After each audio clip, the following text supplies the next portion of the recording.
नमस्ते प्यारे बच्चों, क्या हाल चाल है। वेलकम। और अपना जो चैप्टर चल रहा है वो है सॉल्यूशन विलियन। और विलियन की देखो तीन जो है वो लेक्चर हो गए अपने, यानी तीन क्लासें पूरी हैं। और लास्ट टाइम जो अपन ने पढ़ा उसमें हेनरीज लॉ यानी हेनरी का नियम था बच्चों। हेनरी नियम में देखो वही चीज है सब। क्या सीखते थे आप? हेनरी नियम। इसमें सिंपल सी ये चीज थी कि भाई जो गैस का जो आंशिक दाब होता है वो उसकी मोलन्स के क्या होता है, समानुपाती होता है। जैसे जैसे मोलन्स बढ़ते हैं वैसे वैसे गैस का जो आंशिक दाब है वो बढ़ता है। या यूं कह दो एक चीज ऐसे कि जैसे गैसों ने क्या करते हैं, दाब बढ़ाते हैं तो उसकी विलेयता बढ़ती है, ऐसे भी अपन कह सकते हैं। और इसमें अपन ने कहा कि भाई यहाँ कांस्टेंट आएगा के एच और एक्स गैस। ये जो के एच था वो हेनरी कांस्टेंट है भाई बच्चों। क्या चीज है? Henry constant. और निश्चित रूप से देखो जो केएच की जो वैल्यू होती है वो आपकी गैस की जो नेचर होती है, गैस की जो प्रकृति होती है कि गैस कौन सी है, किस प्रकार की है, इस पे डिपेंड करता है। केएच का मान किस पे डिपेंड करता है? गैस की नेचर पर। ठीक है, इस पर डिपेंड करता है गैस की नेचर पर। कहा जाता है कि जो केएच की अगर वैल्यू ज्यादा है, केएच की वैल्यू ज्यादा है तो जो विलेयता होती है गैस की, जो घुलनशीलता होती है वो कम होती है। अगर केएच की वैल्यू क्या है? ज्यादा। और ये जो वैल्यू है ज्यादा कब होती है? जब टेम्परेचर ज्यादा होता है ना। जब तापमान ज्यादा होता है उस स्थिति के अंदर, जब गैस घुल रही है किसी विलायक में, तो तापमान के ज्यादा होने से जनरली केएच की वैल्यू बढ़ती है, उससे विलेयता में कमी आती है। इसीलिए कहा जाता है कि जो जलीय जीव है बच्चों, जो जलीय जीव है वो ठंडे जल में ठंडे जल में रहना पसंद करते हैं, या ठंडे जल में रहना क्या है, सुविधाजनक है। जबकि गर्म जल में रहना वो असुविधाजनक है उनके लिए। तो ठंडे जल में रहने का मतलब क्या होगा? जब आपका टेम्परेचर कम रहेगा, समझना बात, टेम्परेचर कम रहेगा तो उससे केएच की वैल्यू क्या रहेगी? घटेगी। और केएच की वैल्यू कम होगी उस कंडीशन में जो विलेयता होती है वो ज्यादा होती है गैसों के लिए। क्योंकि गैसों से मतलब जैसे मान लो जलीय जीवों को क्या चाहिए? ऑक्सीजन गैस चाहिए। तो ऑक्सीजन गैस की जो विलेयता है वो आपके ठंडे जल में ज्यादा रहेगी, क्योंकि गर्म जल में तो क्या होती है केएच की वैल्यू, गर्म जल में तो केएच की वैल्यू क्या रहेगी? ज्यादा, जिससे विलेयता क्या हो जाएगी? कम। और ठंडे जल में जो है वो केएच की वैल्यू कम होने की वजह से विलेयता क्या रहती है गैस की? ज्यादा। इस वजह से जो जलीय जीव होते हैं वो ठंडे जल में रहना जो है वो पसंद करते हैं, या सुविधाजनक होता है उनके लिए। ये चीज अपन पढ़ते हैं। ठीक है, ये हेनरी लॉ से रिलेटेड बात हुई अपनी, जो अपन ने पिछले लेक्चर में समझा। इसके बाद में अपन जो बात करते हैं वो होती है विलयनों का वाष्प दाब, या द्रव्य विलयनों के लिए बात करेंगे मुख्यतः। जो भी अपन बात कर रहे हैं वो द्रव्य विलयन की कर रहे हैं। जानते हैं द्रव्य विलयन का मतलब क्या सिखाया था? द्रव्य विलयन का मतलब था कि उस कंडीशन में जो विलायक पदार्थ है वो क्या होता है? द्रव्य होता है। विलायक क्या होता है बच्चों? द्रव्य होता है। द्रव्य विलयन। और द्रव्य विलयन के लिए अपन बात किसकी कर रहे हैं? वाष्प दाब की, है ना। वाष्प दाब का मतलब क्या है? Vapour pressure. क्या होता है? Vapour pressure. वाष्प दाब, वेपर प्रेशर क्या चीज होती है? देखो, वाष्प दाब। द्रव्य विलयनों से मतलब क्या हो सकता है? देखो यहाँ जो द्रव्य विलयन अपन बात करेंगे मेनली दो प्रकार के द्रव्य विलयन होंगे। एक तो आपका होगा द्रव्य द्रव्य, और एक होगा ठोस द्रव। इसका मतलब क्या होगा? देखो द्रव द्रव का मतलब क्या है कि दोनों ही घटक जो हैं, विलेय और विलायक, दोनों ही घटक क्या है? द्रव अवस्था में है। और यूं कह दो कि दोनों ही जो हैं वो वाष्पशील स्थिति में हैं। वाष्पशील घटक होंगे दोनों ही, है ना। दोनों के दोनों ही क्या है? दोनों ही वाष्पशील हैं, जिसमें विलेय भी और विलायक भी दोनों ही वाष्पशील घटक। जबकि ठोस और द्रव में अपने को क्या ध्यान रखना है? एक जो ठोस है ये विलेय है, विलेय के रूप में काम करेगा, जो घुलने वाला होता है। यहाँ तो दोनों ही, चाहे तो विलेय की बात करो तो भी क्या है? वाष्पशील है। और विलायक भी क्या है बच्चों? वाष्पशील है। और यहाँ ठोस के रूप में विलेय है, वो क्या है? अवाष्पशील। कौन सा है? अवाष्पशील, जिसकी वाष्प नहीं बनती है ना। अवाष्पशील घटक। और जो आपका द्रव है ना, जिसे अपन विलायक के तौर पे काम लेंगे, वो कौन सी स्थिति में आएगा बच्चों? वाष्पशील घटक के रूप, ठीक है ना, वाष्पशील घटक के रूप में। तो ये चीज अपने को समझनी है कि भाई वाष्पशील घटक क्या है और अवाष्पशील घटक क्या होता है। सिंपल सी चीज है, जिस घटक के लिए जिस विलेय और विलाय की वाष्प अगर बनती है गर्म करने पर, है ना, एक निश्चित तापमान पर, तो इसका मतलब है कि वो वाष्पशील घटक है। और जिनकी वाष्प नहीं बनती है, जैसे विलेय पदार्थ है, ठोस विलेय पदार्थ होते हैं, वो अवाष्पशील होते हैं, अवाष्पशील घटक। वैसे ही जो द्रव विलायक होते हैं जनरली, जैसे आपका जल है, तो जल क्या होता है? वाष्पशील घटक, ठीक है ना। तो वो चीज अपन यहाँ समझ रहे हैं। अच्छा, इससे देखो जुड़ी हुई जो बात है वो है वाष्प दाब। क्या मतलब है? देखो वाष्प दाब का, देखो वाष्प की वजह से उत्पन्न जो दाब है वही वाष्प दाब है, एक निश्चित तापमान पर। देखो यहाँ इसमें हमने लिया है, ये कोई विलयन है, और विलयन द्रव्य विलयन है निश्चित रूप से, है ना। कौन सा विलयन? द्रव्य विलयन है, सही है। या कोई स्पेशली विलायक भी ले लें शुद्ध रूप में, तो वो भी कोई दिक्कत नहीं, उसमें लिया जा सकता है, द्रव्य विलयन है। जिसमें हमने कहा दो घटक है भैया, ए घटक ए है और दूसरा घटक क्या है? बी घटक है, और दोनों ही क्या है? वाष्पशील। तो भैया इन वाष्पशील घटकों की वजह से इस जो आपका विलयन है, इसकी जो सरफेस है, ये सतह है ना, इस पर एक दाब आरोपित होता है। किन की वजह से? इन घटकों की वजह से। क्योंकि इन घटकों की वजह से क्या होगा? इनकी वाष्प बनेगी, जिसमें दोनों घटक ए और बी है ना। तो वाष्प यहाँ से निकलेगी, है ना, वाष्प निकलेगी, जिसकी वजह से इस सतह पर एक दाब आरोपित होता है, और उसी दाब का नाम क्या होता है बच्चों? वाष्प दाब, वेपर प्रेशर। ये बात समझ में आई? ठीक है। बात अपन द्रव्य विलयन की कर रहे हैं, इसका मतलब दोनों ही घटक क्या हैं? जैसे द्रव्य विलयन में हो सकता है एक घटक आपका, दोनों घटक या तो वाष्पशील हो, या फिर एक घटक वाष्पशील है, या फिर दूसरा घटक अवाष्पशील हो। ऐसी स्थिति की अपन बात करते हैं। ठीक है, तो घटकों की जब बात करते हैं तो निश्चित रूप से अपन यहाँ जो बात करेंगे वो ए और बी की बात करेंगे। आगे के लिए मैं बता दूं आपको कि जनरली आगे जब अपन पढ़ेंगे तो ए घटक को बच्चों अपन विलेय के रूप में देखेंगे। किसके रूप में देखना चाहेंगे? विलेय के रूप में, है ना। बुक में जो भी दे रखा हो, लेकिन एक चीज या फिक्स कर लो, ए घटक को अपन विलेय के रूप में देखेंगे और बी घटक को अपन देखेंगे विलाय के रूप में। और जो अपन बात कर रहे हैं यहाँ पे, वो किस प्रकार के विलयन है जिसके अंदर एक विलेय है और दूसरा क्या है? विलाय। केवल दो ही घटक हैं। तो इसका मतलब ऐसे विलयन जो हैं वो क्या कहलाते थे? द्वि अंगी विलयन, यानी इन्हें बोलते हैं बाइनरी सॉल्यूशन। कौन से सॉल्यूशन है ये? बाइनरी सॉल्यूशन, द्विअंगी विलयन। क्लियर? ऐसे, ठीक है। ये आपका जो है वेपर प्रेशर या वाष्प दाब से मतलब हमने सीखा। इसके बाद की बात करो आप, देखो यहां से अपन बात सबसे पहले करें कि ये वाष्प दाब चाहिए तो सही है। इसमें देखो सबसे महत्वपूर्ण चीज है, एक नियम होता है बच्चों, राउल्ट का नियम, है ना। राउल्ट या फिर इसे राउले का नियम भी कहते हैं, राउले का नियम, राउल्ट नियम, राउले का नियम क्या चीज होती है? राउले या राउल्ट का नियम, ठीक है। देखो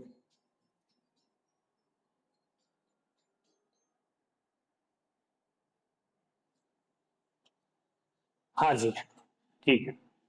राउले का नियम, मुख्य चीज, देखो तो कोई, देखो राउले का नियम बहुत ही आसान चीज होती है। इसमें यह है कि अपन जो विलयन की बात करते हैं तो ये कहा जाता है कि जो वाष्पशील घटक होता है, जो वाष्पशील घटक होता है उसका वाष्प दाब है। वाष्पशील घटक का जो वाष्प दाब है वो उस घटक के किसके समानुपाती होता है? मोल अंश के। एक्स उसका मोल अंश है। जैसे यहाँ तो हमने क्या कहा, जो वाष्प दाब P है ना, या आंशिक वाष्प दाब के दिया किसी स्पेशल घटक के लिए, तो उसका जो आंशिक वाष्प दाब या वाष्प दाब है वो उस घटक के क्या होता है? वाष्पशील घटक के मोल अंश के समानुपाती। और अगर अपनी यहाँ समानुपाती को हटाएंगे तो क्या चीज आ जाएगी? P naught x, P naught x वाष्पशील घटक। क्लियर? ऐसे तो ये है अपना राउल्ट का नियम या राउले का नियम। और इसमें है क्या चीज, देखो ये जो P है ये आपका वाष्पशील घटक का वाष्प दाब, ठीक है। लेकिन ये कौन सी स्थिति में है, विलयन अवस्था में, विलयन अवस्था में, ठीक है। और ये जो अपन देख रहे हैं P नॉट, तो ये है शुद्ध अवस्था में, जब खुद अकेला वो खुद घटक हो ना उस कंडीशन में। तो शुद्ध अवस्था में वाष्पशील घटक का वाष्प दाब है ये, ठीक है। और एक्स वाष्पशील से मतलब है जिस घटक की बात करें वाष्पशील घटक के, ये उसकी क्या है बच्चों, मोल अंश है। क्लियर, ऐसे अपने को यहां ये देखना है इसके अकॉर्डिंग। क्लियर, तो ये किसका नियम हो गया अपना, राउल्ट का नियम, जो किससे संबंधित है, वाष्प दाब से संबंधित, यानी वाष्प दाब और जो मोलेंस है उसमें संबंध है। तो बिल्कुल ये देखो क्लियर कर लेना कि जैसे P नॉट है आपका, तो ये शुद्ध अवस्था में वाष्पशील घटक के लिए है। शुद्ध का मतलब है जब वो चीज अकेली रहती है। देखो यहां से समझो, इससे डायग्राम से सबसे पहले जैसे मैंने यूं कहा बच्चों कि यहाँ अपने पास केवल और केवल एक शुद्ध जल है ना, शुद्ध जल है, यानी विलाय के तौर पे क्या है, ये जल है, विलाय के तौर पे क्या है, जल है, अकेला है, केवल और केवल जल के मॉलिक्यूल्स हैं, एक दूसरे से अट्रैक्ट हैं, जो भी इनके अंदर जो फोर्स हाइड्रोजन या जो भी है ना इंटरमोलिकुलर फोर्स काम करता है वो है। और इसको जैसे एक निश्चित तापमान पर अपन गर्म करते हैं जिसकी वजह से इसकी क्या होती है, वाष्प बनती है ना। और वाष्प की वजह से इसकी सतह पर क्या लगता है, एक दाब आरोपित होता है। तो वो शुद्ध अवस्था में जो है वाष्प, शुद्ध अवस्था में वाष्पशील घटक का वाष्प दाब, ठीक है, शुद्ध अवस्था में जिस घटक। अब दूसरी चीज ये हो सकती है कि आपने इस जल के अंदर कोई दूसरा घटक और मिला दिया है ना, दूसरा और घटक, जैसे जल तो था ही था लेकिन और क्या चीज आपने इसमें मिला रखी है, हो सकता है कि आपने इसमें एथेनॉल या और कोई जो पदार्थ है वो मिलाया है जो कि वाष्पशील है। अब यहां पर क्या हो गया, एक मिश्रण हो गया ये तो, है ना, तो ये तो मिश्रण हो गया। ऐसी स्थिति के अंदर यहाँ हो सकता है कि जो जल का वाष्प दाब था ये शुद्ध अवस्था का जो वाष्प दाब है इससे कम आएगा, क्योंकि यहाँ बात अलग हो जाती है। क्योंकि पहले तो क्या है, जल के खुद के अणु थे है ना, सेम अणु थे, लेकिन यहाँ जल के अणुओं के साथ साथ अब दूसरे पदार्थ के अणु किसके आ गए हैं, एथेनॉल के अणु भी आ गए हैं साथ में, है ना, एथेनॉल के अणु भी आ गए हैं। तो हो सकता है इनके अंदर जो है ये जो जैसे मान लो जो जल के अणु हैं, जैसे पहले मान लो जितने निकलते थे उससे हो सकता है कम निकले, है ना, जिसकी वजह से क्या हो, इसके इस विलियम की सतह पर जो दाब है वो पहले से क्या लगे, कम लगे, हो सकता है ऐसा, है ना। और ऐसे ही जो है एथेनॉल का शुद्ध अवस्था में कुछ अलग हो सकता था वाष्प दाब, लेकिन जो विलियन अवस्था में है तो इसकी वाष्प दाब में क्या हो सकता है, परिवर्तन। तो ऐसी चीज अपने को यहाँ समझनी है। क्लियर, ये चीज। अब देखो ये हो गया राउल्ट का नियम। इसके बाद में अपन चलते हैं स्पेशली, जब बात अपन करें, जैसे सबसे पहले अपन बात करें द्रव द्रव विलयन के लिए वाष्प दाब, द्रव द्रव विलयन के लिए क्या हो जाएगा, वाष्प दाब। और इसका मतलब देखो सिंपल है, द्रव द्रव से मतलब है दोनों चीजें हैं, एक विलेय है और दूसरा क्या है बच्चों, विलायक है। एक विलेय है और दूसरा क्या है, विलायक है। दोनों ही वाष्पशील हैं, दोनों ही क्या हैं, वाष्पशील हैं। तो ये भी वाष्पशील है। क्लियर, कहने का मतलब ये चीज है सिंपल। जैसे आपका ये कोई पात्र है और इसमें हमने क्या लिया, एक तो जल ले लिया है, वाटर, और दूसरी चीज कोई दूसरा घटक ले लिया है जो भी आपका है।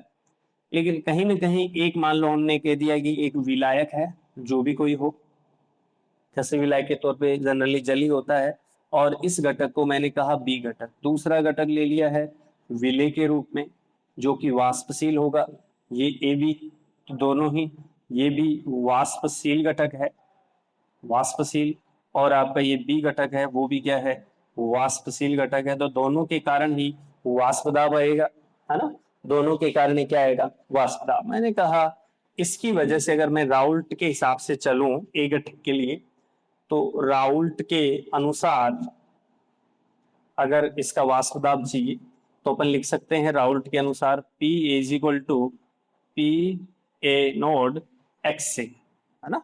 इसका मतलब क्या है, ये ए घटक के लिए देखो, एक तो क्या है कुल वाष्प दाब, तो ए घटक के लिए पी ए है, और इसके लिए जो शुद्ध अवस्था में है वो क्या है आपका पी ए नॉट, ये शुद्ध अवस्था में अकेला जब रहता है। और इसके लिए जो मोल अंश है ए घटक के लिए, वो मोल अंश क्या है बच्चों, वो है एक्स ए। ऐसे ही बी घटक के लिए भी बात कर सकते हो, बी घटक के लिए जो कुल आपका वाष्प दाब रहेगा राउल्ट के हिसाब से वो पीबी है। इसके अलावा जो शुद्ध अवस्था में वाष्प दाब रहेगा वो पीबी नोड रहेगा। ऐसे ही मोल अंश अगर इस घटक की अपन बात करें, बी घटक के लिए वाष्पशील है, तो मोल अंश से माना कि वो क्या है, सब ये एक्स बी है ऐसे, ठीक है। यहाँ मोल अंश कितने एक्स से हैं और यहाँ मोल अंश कितने एक्स बी हैं, ठीक है। और यहाँ कुल जो वाष्प दाब वो पी ए घटक के लिए और शुद्ध अवस्था में पी ए नोड है।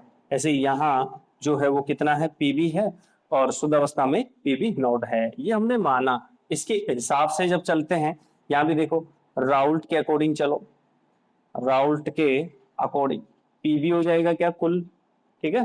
पीबी इज इक्वल टू क्या हो जाएगा, पीबी नोड एक्स बी हो जाएगा, पीबी नोड एक्स बी, ऐसे क्लियर। और देखो पी ए, हाँ दोनों का हो गया, दोनों घटकों के लिए एक आया P is equal to P A not x A, और दूसरे का आया P B is equal to P B not x B. ये दोनों घटकों के लिए क्या आ गए, वाष्प दाब आ गए साहब। यहाँ समीकरण नंबर 1 और समीकरण नंबर 2, अपन चाहते हैं कुल विलयन का वाष्प दाब, कुल विलयन का जो वाष्प दाब है ना टोटल, वो हो जाएगा P total is equal to P A plus A P B, दोनों का क्या हो जाएगा, जोड़ हो जाएगा, है ना। इट मीन्स क्या हुआ, ये यहाँ पे अपन लिख सकते हैं पी ए की वैल्यू क्या है, P A nought X A plus P B nought X B, ये हो जाएगी, ठीक है। इसमें अपन अंतर भी कर सकते हैं, चूंकि अपन जानते हैं कि जैसे मान लो कोई कहता है X A plus A X B is equal to 1 होता है, क्योंकि जैसे मान लो मिश्रण या विलयन है, उसमें कुल घटक जो है आपके दो घटक ए और बी हैं, तो उन घटकों के मूल अंशों का योग हमेशा कितने के बराबर होता है, एक के बराबर, यूनिट होता है, एक होता है। तो इसका मतलब अगर ये पता है तो आप यहाँ से लिख सकते हो कि जैसे मान लो एक्स ए की जगह आप रखना चाहो, एक्स बी की जगह रखना चाहो, तो क्या हो जाएगा, एक्स बी इक्वल टू क्या हो जाएगा, 1 माइनस एक्स ए। तो यहाँ भी आप वैल्यू पुट कर सकते हो, P A nought X A plus P B nought, और क्या लिख दोगे, 1 माइनस एक्स ए। जैसे अपनी आवश्यकता है उसके अनुसार अपन कर सकते हैं, क्लियर। तो इस प्रकार से अपन दर दर विलयन जिसमें कि दोनों ही घटक वाष्पशील हो, उस कंडीशन में अपन क्या बता सकते हैं बच्चों, कुल वाष्प दाब बता सकते हैं। देखो इसके लिए एक ग्राफी निरूपण भी अपन कर सकते हैं, है ना, ग्राफ भी बनाया जा सकता है बच्चों। कैसे, देखो इसके लिए ग्राफ बनाया जा सकता है, क्योंकि अपने पास देखो एक तो आया P is equal to P A not x A, और दूसरी क्या आई, P B is equal to P B not x B, एक ये है ना, दूसरी चीज ये, और तीसरी पी टोटल भी आया, वो क्या है, P A plus A P B, ये चीजें। तो इससे देखो ग्राफ बनेगा ऐसे, क्योंकि घटक दो हैं, किस किस में ग्राफ बनाना है, देखो एक तो अपन ने ले लिया इस अक्ष पर, तो ले लिए मोल अंश, क्या ले लिए, मोल अंश ले लिए, ठीक है, मोल अंश इसे एक्स बोलते हैं। और इस अक्ष पर क्या ले लिया बच्चों, वाष्प दाब, है ना, यहाँ भी और यहाँ भी, क्योंकि घटक दो है, दोनों घटकों की वजह से अपने को पढ़ना है। तो जैसे अपन ने बात करी कि भाई यहां से मैं चलता हूं और एक ग्राफ ये आया अपना, और दूसरा ग्राफ चलो ये बना लेता हूं दोनों घटकों के हिसाब से, ठीक है, ये चीज है। अब यहां में देखो एक चीज कर लो क्लियर, कि जो एक्स ए है ना, वो तो है एक, और एक्स बी क्या है, 0, मतलब समझे क्या, X A plus X B equal to क्या होता है, 1 होता है क्या, ठीक है। लेकिन अपन ने सबसे पहले यहाँ पे इस पोजीशन पर क्या माना है, एक्स इज इक्वल टू 1, यानी केवल और केवल किसके मोल है, मोल अंश है, केवल और केवल एक घटक के मोल अंश है यहाँ पे, ऐसी स्थिति पे। और X B is equal to कितना, एक्स बी इक्वल टू कितना है, 0 है। तो ऐसी स्थिति में जो है जिसके मोल अंश होंगे उसका ही वाष्पदाब बनेगा और वो शुद्ध अवस्था में होगा कुल मिला के। यहाँ पे हमने कहा एक्स से तो क्या हो गया 0 और एक्स बी क्या हो गया 1। ऐसे देखो, बात समझ रहे हो क्या? एक्स से और एक्स बी का योग क्या होता है 1, अपन ने मोल अंश में पढ़ रखा है कॉन्सेंट्रेशन में, ठीक है। तो कुल मिला के x इज इक्वल टू 1 है, तो केवल और केवल ऐसी स्थिति में केवल और केवल आपका x ही मौजूद है। अगर यहां से बात करूं x भी 0 है इस पोजीशन पर, इसका मतलब खुद अकेला है, वो ए घटक अकेला है और अकेला है मतलब शुद्ध अवस्था में है। तो शुद्ध अवस्था में जो वाष्प दाब आता है वो आता है पी ए नॉट। क्लियर है? मैक्सिमम जो है वाष्प दाब होगा अकेला होगा तब शुद्ध अवस्था में। दूसरी चीज यहां से देखो, यहाँ कौन है X B is equal to 1, यहाँ केवल और केवल एक्स बी है। तो इस स्थिति में ये शुद्ध अवस्था में वाष्प दाब क्या चला जाएगा, पी बी नॉट। क्लियर है? और देखो बहुत इंटरेस्टिंग चीज है, जैसे जैसे आप इधर जाते हो लेफ्ट टू राइट चलते हो यहाँ, है ना, तो देखो एक्सए के मोल अंश तो कम होते जाएंगे, यहाँ मैक्सिमम 1 है और इधर इसके एक्स बी क्या है 0, इधर जाओगे तो एक्सए तो कम हो जाएगा और एक्स बी बढ़ेगा। दिख रहा है सब? ऐसी स्थिति में ये चीजें हैं। और तो ये जो ग्राफ है वो तो है अपना किसके लिए, P A is equal to P A naught x A के लिए, ए घटक के लिए।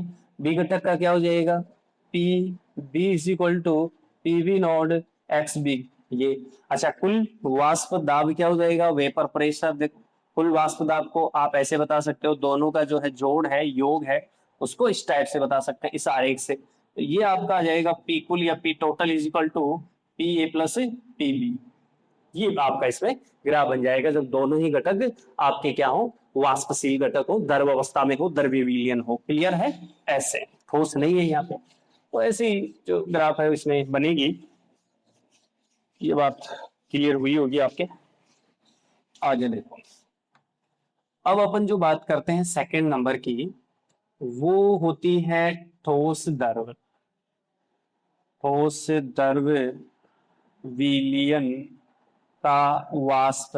मतलब ठोस द्रव से समझ जाओ बच्चों कि ये अवाष्पशील घटक है। कौन सा घटक है, अवाष्पशील घटक।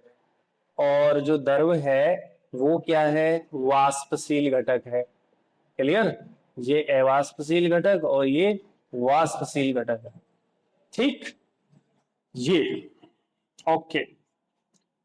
और इसका करना है वाष्प दाब ज्ञात। बात वही है जैसे अपन ने ये कोई एक कंटेनर लिया है, एक पात्र है, इसमें एक तो हमने ले लिया बी घटक और दूसरा क्या ले लिया, ए घटक।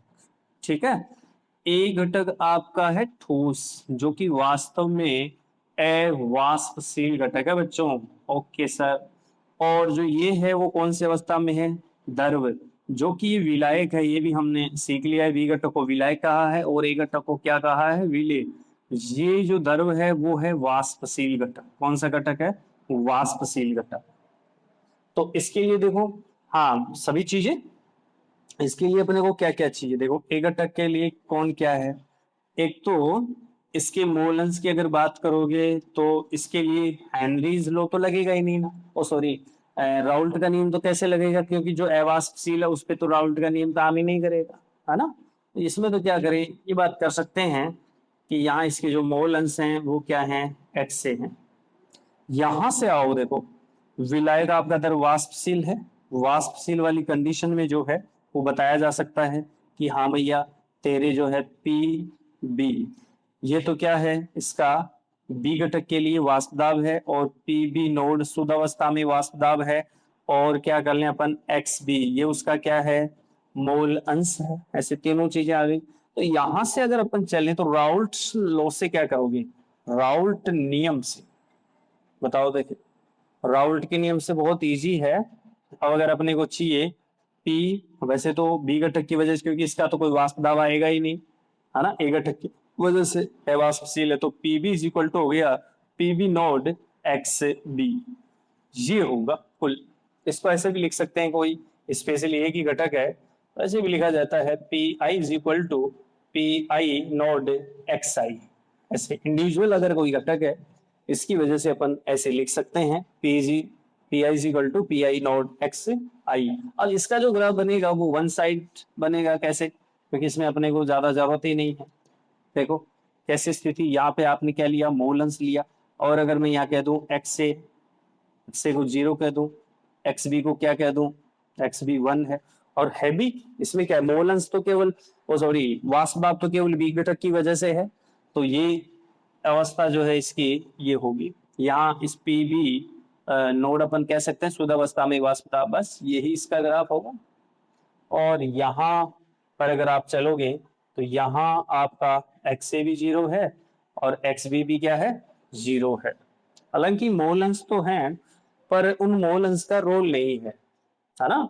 वैसे तो ए घटक की बात नहीं करे तो ज्यादा बेटर है, क्योंकि इसका मोल उसमें वाष्प दाब में तो कोई इन्वॉल्वमेंट ही नहीं है, वाष्प दाब में तो कोई फर्क ही नहीं पड़ेगा इस चीज का। ठीक है, ऐसे तो ये हो गया आपका ठोस द्रव जो विलयन होते हैं उनके वाष्प दाब की चर्चा।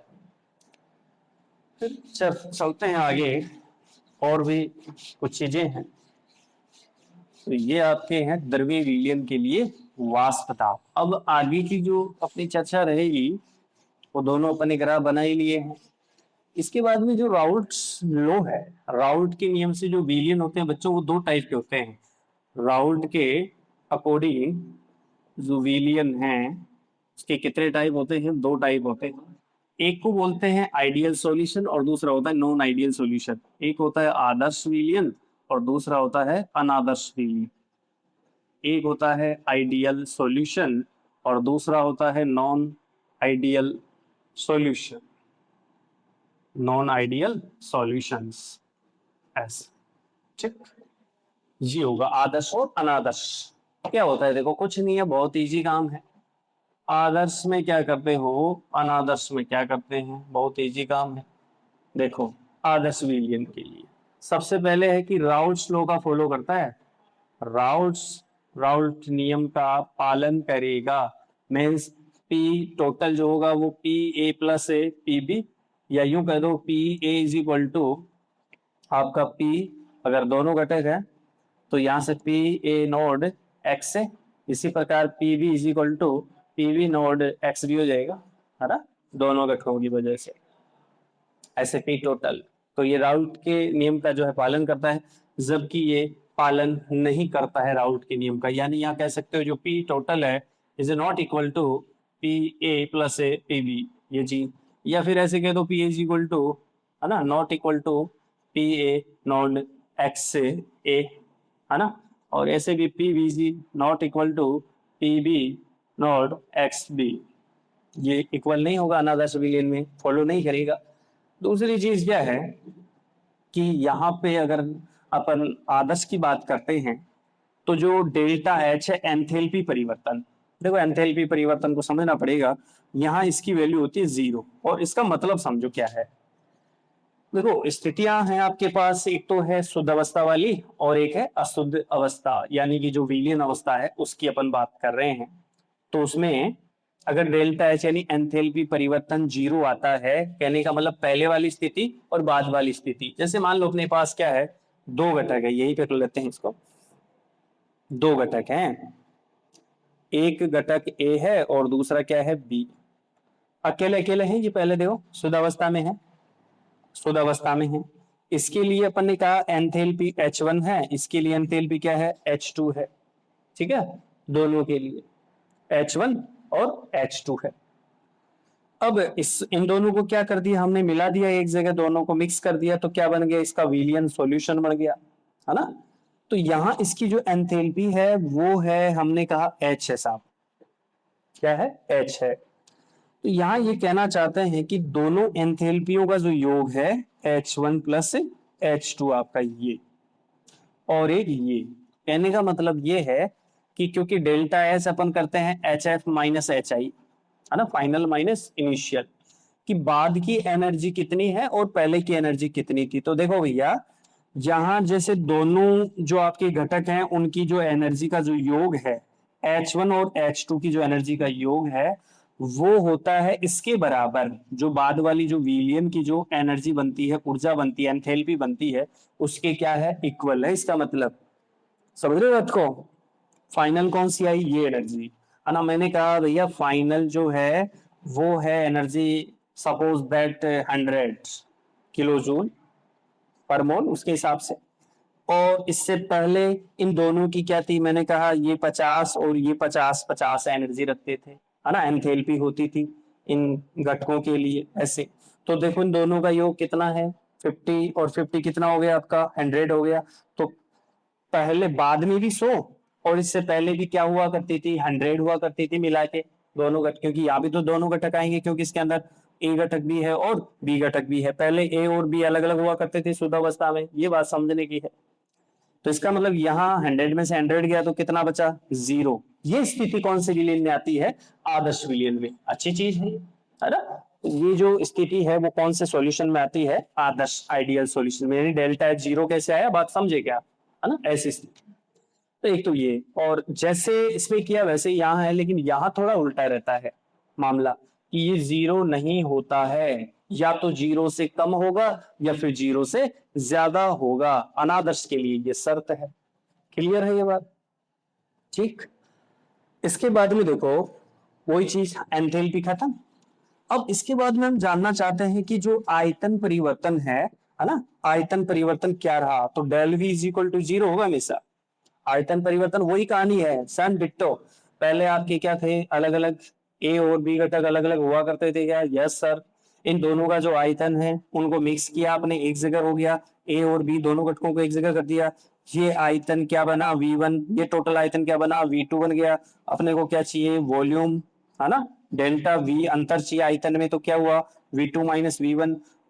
पहले वाला और बाद वाला जो आयतन है वो सेम रहता है, तो फाइनल माइनस इनिशियल में क्या हो जाएगा, या तो यहाँ कर दो VF माइनस VI। तो ये भी सेम और ये भी सेम है। अगर दोनों ही सेम है तो बताओ वही चीज है। तो अगर बराबर है तो इसका मतलब है कि इन दोनों का अंतर भी क्या आ जाएगा, 0 आ जाएगा। मान लो ये पहले इनको मिलाकर जो था, इनका मिलाकर वही 50 है, जैसे मान लेकर या 50 ml है या 50 लीटर है, बाद में भी क्या हो गया, वही 50 ml रहा, यानी आयतन परिवर्तन नहीं हुआ। तो इसका मतलब 50 में से 50 गया तो कितना बचा, 0। बात समझने की है, ठीक है। तो यहाँ पे ये चीज है। एक और खास बात होती है, बहुत इंपॉर्टेंट है ये लास्ट वाली बात, तो है ना, पूरा का पूरा जो है ये सिस्टम इसी पे डिपेंडेंट है। और वो जो है वो है बच्चों, आपने कितने घटक बताए, 2 घटक बताए, हाँ सर। तो ए और बी घटक, है ना। तो इन दोनों के बीच में जो आकर्षण अट्रैक्शन फोर्स है वो इक्वल होता है ए, खुद ए और ए में जो अट्रैक्शन होता है उसके बराबर, या फिर जो बी और बी में अट्रैक्शन होता है, अट्रैक्शन फोर्स जो काम करता है, ठीक है, अंतराण्विक आकर्षण बल कह दो, है ना। तो ए और बी में उतना ही अट्रैक्शन होता है जितना अट्रैक्शन ए या फिर बी के अंदर होता है, ठीक है। ये बहुत अच्छी चीज है, समझ रहे बात को। और इसी से जो है इसके एग्जाम्पल भी चलते हैं, ठीक है। तो उनसे अपन बात करेंगे जब अपन अनादर्श विलयन की आगे की क्लास में जब टाइप पढ़ेंगे। देखो यहां से डेल्टा V क्या हो गया, 0 हो गया। और ये लास्ट वाली जो बात इंपॉर्टेंट है कि घटकों के बीच में जो आकर्षण है, दोनों घटकों के अलग अलग घटकों के बीच में जो आकर्षण अगर इसके इक्वल है ना, ऐसी स्थिति आती है तो कौन सा विलयन हो जाएगा, आदर्श या आइडियल सॉल्यूशन। इसके अलावा देखो यहाँ आओ सामने, यहाँ delta V is equal to क्या हो जाएगा, नॉट इक्वल टू 0। यहाँ तो 0 होगा लेकिन यहाँ क्या नहीं होगा, 0 नहीं होगा, यानी ये स्थिति बदलेगी। क्लियर, वो हो सकती है डेल्टा V जो है वो ज्यादा हो सकता है 0 से, या फिर क्या हो सकता है delta V is less than 0। दोनों स्थितियां सही है, delta V is less than 0, दोनों कंडीशन। 0 से ज्यादा भी हो सकता है, 0 से क्या हो सकता है, कम भी हो सकता है, पर ये 0 नहीं होगा। ये अनादर्श चीज जो है वो कंडीशन है। अगर ऐसी स्थिति आती है तो अपन आगे चल के पढ़ेंगे, ऐसे विलयन को बोलते हैं धनात्मक विचलन प्रदर्शित करने वाले, और ऐसे विलयन को बोलते हैं ऋणात्मक, है ना, किससे, आदर्श विलयन से धनात्मक विचलन प्रदर्शित करने वाले, और ये होते हैं ऋणात्मक विचलन प्रदर्शित करने वाले। ये आगे का विषय रहेगा। देखो लास्ट पॉइंट क्या था अपना, अट्रैक्शन का है, बहुत इंपॉर्टेंट पॉइंट है ये, है ना। ए घटक जैसे ए और बी में जो अट्रैक्शन है वो इक्वल नहीं होता है, किसके, ए समान समान में, यानी जो विलय और विलय है, और इधर क्या हो जाएगा, विलायक विलायक, बात वही है। विलय और विलय के बीच में जो अट्रैक्शन है वो यहाँ तो क्या होता है, आदर्श में तो बराबर होता है, किसके, खुद विले विले या फिर विलायक विलायक के। ऐसे यहाँ अट्रैक्शन जो फोर्स होता है वो विले और विलायक के अट्रैक्शन मतलब आकर्षण के इक्वल नहीं होगा, किसके, ए या बी, यानी विले विलायक आकर्षण विले विले या विलायक विलायक के आकर्षण के इक्वल नहीं होगा, और यही शर्त किसकी है, अनादर्श विलियन की। ठीक है, तो आज का ये जो अपना लेक्चर था वो बहुत शानदार रहा, और इसमें अपन ने राउल्ट लॉ के अनुसार जो है हमने ये पढ़ा कि भैया एक तो जो है द्रव द्रव विलियन के लिए जो है इसकी कुल जो आपका वाष्प दाब आता है वो कितना होता है, साथ में ठोस द्रव जो विलियन होते हैं उनके लिए वाष्प दाब की वैल्यू क्या होती है। तो वहां जब अपन वाष्पशील घटकों की बात करते हैं, जहां वाष्पशील घटक होते हैं वहां कुछ न कुछ वाष्प दाब बनता है, और जहां अवाष्पशील घटक होता है वहां वाष्प दाब नहीं बनता, और वहां राउल्ट का जो नियम है वो फॉलो नहीं होता है। केवल वाष्पशील घटकों के लिए राउल्ट का नियम फॉलो होता है। क्लियर?